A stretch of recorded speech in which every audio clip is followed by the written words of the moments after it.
Hi, എല്ലാവർക്കും സ്വാഗതം. എപ്പോഴെങ്കിലും ആലോചിച്ചിട്ടുണ്ടോ, ഒരു ആശയം, വെറുമൊരു ചിന്ത എങ്ങനെയാണ് നമ്മുടെ തലച്ചോറിനുള്ളിൽ ഒരു മിന്നൽ പോലെ പാഞ്ഞു പോകുന്നതെന്ന്? അപ്പോൾ ഇന്ന് നമ്മൾ ഇറങ്ങിച്ചെല്ലുന്നത് ആ ഒരു രഹസ്യ ലോകത്തേക്കാണ്. നമ്മുടെ തലച്ചോറിനുള്ളിലെ ഈ ഹൈ സ്പീഡ് കമ്മ്യൂണിക്കേഷൻ നെറ്റ്വർക്കിനെക്കുറിച്ച്, അതായത് ന്യൂറോണൽ കമ്മ്യൂണിക്കേഷനെക്കുറിച്ച് നമുക്ക് അടിപൊളിയായിട്ട് പഠിക്കാം. ഒന്ന് ആലോചിച്ച് നോക്കിയേ, മണിക്കൂറിൽ 200 മൈൽ കൂടുതൽ വേഗത. നമ്മളൊരു ആശയം മനസ്സിൽ വിചാരിക്കുമ്പോൾ അത്രയും സ്പീഡിലാണ് സിഗ്നലുകൾ തലച്ചോറിലൂടെ പാഞ്ഞു പോകുന്നത്. അതെങ്ങനെയാണ് സംഭവിക്കുന്നത്? എന്താണ് ഈ സൂപ്പർ ഫാസ്റ്റ് യാത്രയുടെ പിന്നിലെ രഹസ്യം? ശരി, നമുക്ക് ഒരുമിച്ച് ഒന്ന് കണ്ടുപിടിക്കാം. ഓക്കെ, അപ്പോൾ ഇതാണ് നമ്മുടെ ഇന്നത്തെ യാത്രയുടെ ഒരു രൂപരേഖ. നമ്മൾ 6 ഭാഗങ്ങളായിട്ടാണ് ഇത് നോക്കാൻ പോകുന്നത്. ആദ്യം ഒരു ന്യൂറോണിൻ്റെ ഉള്ളിലെ ആ തീപ്പൊരിയെക്കുറിച്ച് പറയും. പിന്നെ അത് വിശ്രമിക്കുമ്പോൾ എന്ത് സംഭവിക്കുമെന്ന് നോക്കും. അതിനുശേഷം ആക്ഷൻ പൊട്ടൻഷ്യൽ എന്ന ഓട്ടത്തെക്കുറിച്ചും സിനാപ്റ്റിക് ഹാൻഡ്ഷേക്കിനെക്കുറിച്ചും പഠിക്കും. പിന്നെ ഈ സിഗ്നലുകൾക്ക് എന്തെങ്കിലും കുഴപ്പം പറ്റിയാൽ എന്ത് സംഭവിക്കുമെന്നും അവസാനം ഇതെല്ലാം ചേർന്ന് എങ്ങനെ നമ്മുടെ തലച്ചോറിൻ്റെ ഒരു മാസ്റ്റർ പീസ് ആകുന്നു എന്നും നമ്മൾ കാണും. റെഡിയല്ലേ? അപ്പോൾ നമുക്ക് ആദ്യത്തെ ഭാഗം തുടങ്ങാം. ഉള്ളിലെ തീപ്പൊരി. നമ്മുടെ തലച്ചോറിലെ എല്ലാ കളികളും എല്ലാ പ്രവർത്തനങ്ങളും അടിസ്ഥാനപരമായി 2 തരം സിഗ്നലുകളെ ആശ്രയിച്ചാണ് നടക്കുന്നത്. ഒന്ന് ഇലക്ട്രിക്കലാണ്, മറ്റേത് കെമിക്കലും. അതായത് ഇലക്ട്രിക്കൽ സിഗ്നലിംഗ്, പിന്നെ കെമിക്കൽ സിഗ്നലിംഗ്. ഇത് കേൾക്കുമ്പോൾ ചിലപ്പോൾ അതിശയമായിട്ട് തോന്നും, അല്ലേ? പക്ഷെ സത്യം അതാണ്. നമ്മൾ ചിന്തിക്കുന്നത്, നമുക്ക് ഫീൽ ചെയ്യുന്നത്, നമ്മളെടുക്കുന്ന ഓരോ കുഞ്ഞു തീരുമാനങ്ങൾ പോലും, ഇതെല്ലാം ഈ ചെറിയ ഇലക്ട്രിക്കൽ കെമിക്കൽ സിഗ്നലുകളുടെ ഒരു വലിയ കളിയാണ്. നമ്മുടെ എല്ലാ അനുഭവങ്ങളുടെയും അടിത്തറ എന്ന് പറയുന്നത് ഈ ന്യൂറോണൽ കമ്മ്യൂണിക്കേഷനാണ്. ഓക്കെ, അടുത്ത സെക്ഷൻ. ഒരു സിഗ്നൽ അയക്കുന്നതിന് തൊട്ടു മുൻപ് ഒരു ന്യൂറോണിൻ്റെ അവസ്ഥ എന്തായിരിക്കും? ഒരു കൊടുങ്കാറ്റിന് മുൻപുള്ള ഒരുതരം ശാന്തത, ഒരു തയ്യാറെടുപ്പ്. അതിനെയാണ് നമ്മൾ റെസ്റ്റിംഗ് സ്റ്റേറ്റ് എന്ന് വിളിക്കുന്നത്. നമുക്ക് നോക്കാം ആ ശാന്തതയിൽ എന്തൊക്കെയാണ് സംഭവിക്കുന്നതെന്ന്. അപ്പോൾ ഇതാണ് മെയിൻ പോയിന്റ്.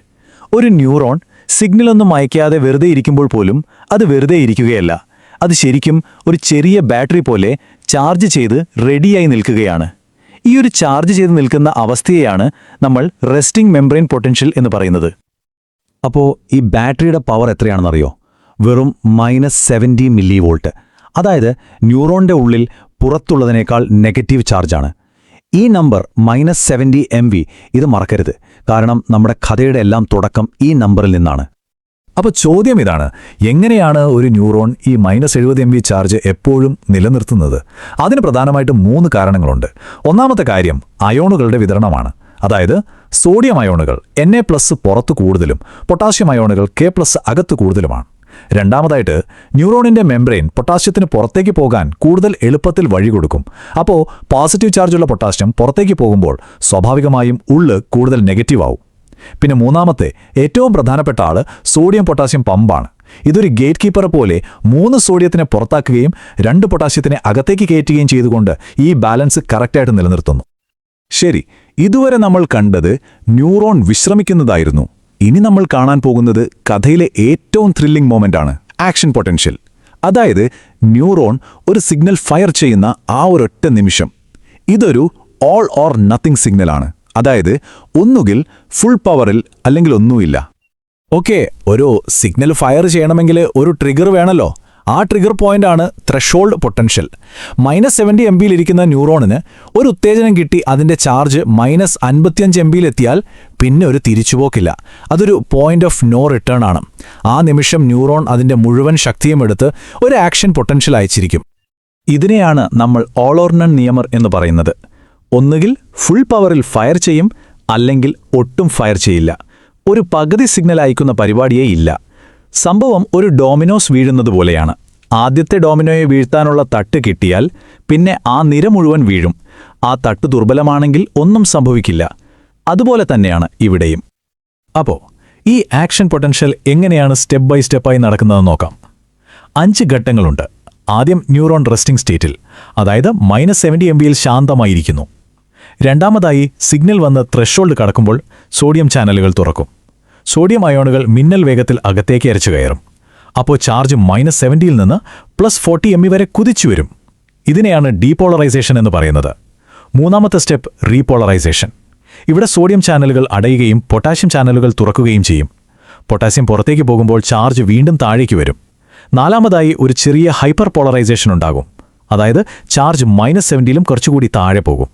അവസാനം സോഡിയം പൊട്ടാസ്യം പമ്പ് വീണ്ടും രംഗത്തിറങ്ങി എല്ലാം പഴയപടി, അതായത് -70 MBയിലേക്ക് തിരികെ കൊണ്ടുവരും. ഓർക്കണം, ഇതെല്ലാം നടക്കുന്നത് കണ്ണ് ചിമ്മുന്നതേക്കാൾ എത്രയോ വേഗത്തിലാണെന്ന്. ഓക്കെ, ഇപ്പോൾ നമ്മുടെ ഇലക്ട്രിക്കൽ സിഗ്നൽ ന്യൂറോണിന്റെ ഒരറ്റം മുതൽ മറ്റേ അറ്റം വരെ പാഞ്ഞെത്തി. ഇനി എന്ത്?